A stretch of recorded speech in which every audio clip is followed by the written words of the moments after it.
Good afternoon students. तो आपके सामने जो हम वीडियो लेके आए हैं that is related to oestrogen biosynthesis. See, oestrogen कैसे सिंथेसाइज होता है, इस पे बहुत सारी कंट्रोवर्शियल क्वेश्चंस मैंने सॉल्व किए हैं और मुझे कुछ बुक्स में लिखा गया है कि एस्ट्रोजन को सिंथेसाइज करता है थीका इंटरनल सेल, कुछ बुक्स में लिखा गया है हम एस्ट्रोजन को सिंथेसाइज करता है ग्रैनुलोसा सेल, जिसको हम फॉलिकुलर सेल के नाम से भी जानते हैं। सो सबसे पहले हमें ये जानना होगा कि ये जो दोनों सेल्स हैं, अगर आपने कभी ग्राफिन फॉलिकल का डायग्राम पढ़ा हो, just simply drawing the graphene follicle diagram here. So graphene follicle के डायग्राम में यहाँ पर ये जो सेल्स होती हैं दैट इज ग्रैनुलोसा सेल। यहाँ पे हमारी सेकेंडरी साइट होती है। ज़्यादा डिटेलिंग में मैं यहाँ पे नहीं जाऊँगा डायग्राम की। तो आप सभी को पता है कि आपकी ग्राफिन फॉलिकल का स्ट्रक्चर है वो क्या होता है। आप ये किसी अर्ली टर्शरी फॉलिकल सेल को भी आप देख सकते हो। सो ये हमारी ग्राफिन फॉलिकल है और इसकी ये जो सेल्स होती हैं यहाँ पर बहुत सारी ये जो फॉलिकुलर सेल्स हैं, इनको मिलाकर हम मेम्ब्रेन ग्रेनुलोसा या फिर सिंपली ग्रेनुलोसा सेल के नाम से भी जानते हैं। और इसके ठीक बाहर हमारी यहाँ पे सेल होती है थीका इंटरना, अगर मैं यहाँ पे, और इसके ठीक बाहर होती है थीका एक्सटर्ना भी होती है। तो दो लेयर होती है एक्चुअली यहाँ पे, थीका इंटरना और थीका एक्सटर्ना, बट मैं आपको यहाँ पे सिर्फ थीका इंटरना दिखाना चाहता हूँ, थीका इंटरना। और इसके ठीक बाहर हमारे पास थीका एक्सटर्नल लेयर भी होती है।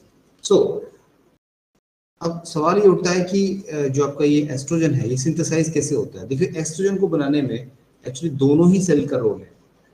तो यही मैं चीज, ये दोनों इन दोनों डाउट्स के ऊपर मैं पर्दा हटाना चाहता हूँ कि ये दोनों ही सेल्स इक्वली कंट्रीब्यूट करती है एस्ट्रोजन को बनाने के लिए। तो होता क्या है एक्चुअली कि एंटीरियर पिट्यूटरी ग्लैंड से जब दो हार्मोन निकलते हैं जिनको हम गोनेडोट्रोपिन्स बोलते हैं, एक हमारा एफएसएच होता है जो कि फॉलिकल सेल्स की डेवलपमेंट करवाता है, और ल्यूटिनाइजिंग हार्मोन आपको पता है ग्राफिन फॉलिकल को रप्चर करवा के ओव्यूलेशन करवाता है। तो एफएसएच सेल का जो एक्शन होता है वो ग्रैनुलोसा सेल के ऊपर होता है, जबकि आपके एलएच हार्मोन का जो एक्शन है वो थीका सेल पे होता है। और ध्यान से यहाँ पे हमें सुनना पड़ेगा, ये हमारी थीका सेल है और ये हमारी ग्रैनुलोसा सेल है, ठीक है। और हमें पता है कि एस्ट्रोजन एक स्टीरॉयड हार्मोन है जो कि बेसिकली सिंथेसाइज होता है कोलेस्ट्रॉल से। सो हमारा जो कोलेस्ट्रॉल है बेसिकली स्टीरॉयड हार्मोन उन्हीं से बनते हैं। तो थीका सेल के पास वो एबिलिटी होती है कि वो, उनके पास एक स्पेशल एंजाइम होता है डेस्मोलेज। तो डेस्मोलेज एंजाइम बेसिकली करता है कि इस कोलेस्ट्रॉल को कन्वर्ट करेगा एंड्रोस्टेनिडायोन केमिकल के अंदर, जिसमें बहुत सारे स्टेप्स इन्वॉल्व होते हैं, बट यहाँ पे हमने सिर्फ आपको शॉर्टकट में दिखा रहे हैं कि मेजरली बनता है कैसे। तो एक तरह से इसको आप मान लीजिए एंड्रोजन प्रिकर्सर, आप इस मॉलिक्यूल को बोल सकते हो। तो अब इस एंड्रोजन प्रिकर्सर को एस्ट्रोजन में कन्वर्ट करने वाला जो एंजाइम होता है वो थीका सेल के पास नहीं होता। तो इस एंड्रोस्टेनिडायोन, जिसको हम एंड्रोजन प्रिकर्सर बोल रहे हैं, इसको सेंड कर दिया जाता है ग्रेनुलोसा सेल के अंदर। तो ग्रेनुलोसा सेल के अंदर जब इसको सेंड कर दिया जाता है तो ये जो आपका एंड्रोस्टेनिडायोन केमिकल है, जिसको हम एंड्रोजन प्रिकर्सर के नाम से जान रहे हैं, सिंपली इसको हम किस केमिकल के नाम से जानते हैं, एंड्रोजन प्रिकर्सर।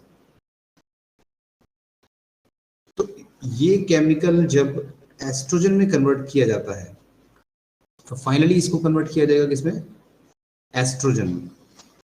तो एस्ट्रोजन में कन्वर्ट करने के लिए यहाँ पर एक एंजाइम की जरूरत पड़ती है, उस एंजाइम का नाम होता है एरोमेटेज।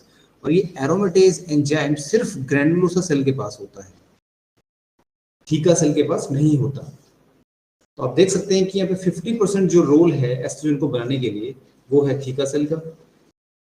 थीका सेल के पास जो एंजाइम होता है डेस्मोलेज, वो ग्रैनुलोसा सेल के पास नहीं होता।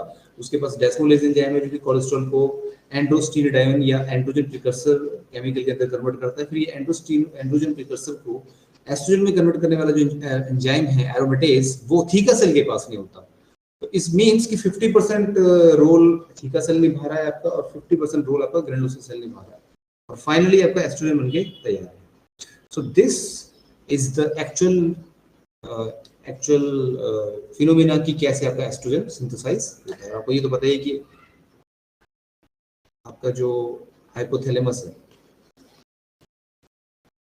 वो ही ऑर्डर देता है एंट्रीपिट्यूटरी ग्लैंड को bye releasing GnRH hormone, gonadotropin releasing hormone. So what will be the answer of this question? Answer of this question will be option C, both A and B. So कई books में इसका answer, कई जगह में देखता हूँ इसका answer ग्लैंडोसोल cell दिया होता है, कई जगह इसका आंसर थीका इंटरना दिया होता है. तो एक्चुअली दोनों का ही रोल है. Both A and B will be the answer. तो आई होप इसी तरह के कुछ स्पेसिफिक डाउट्स आपके और भी टॉपिक्स में होंगे तो आप मुझे व्हाट्सएप कर सकते हैं, मेल कर सकते हैं. आपके पास हमारे पास हमने जो अपनी आईडी दे रखी है, अपने चैनल पर अपना नंबर और मेल आईडी भी शेयर कर रखी है, तो आप वहाँ पे हमें दिखा सकते हैं कि भी हम कौन कौन से टॉपिक्स में डाउट है और हम उसको जरूर सॉल्व करने की कोशिश करेंगे. सो आई होप आपको ये वीडियो पसंद आई होगी. Thank you very much.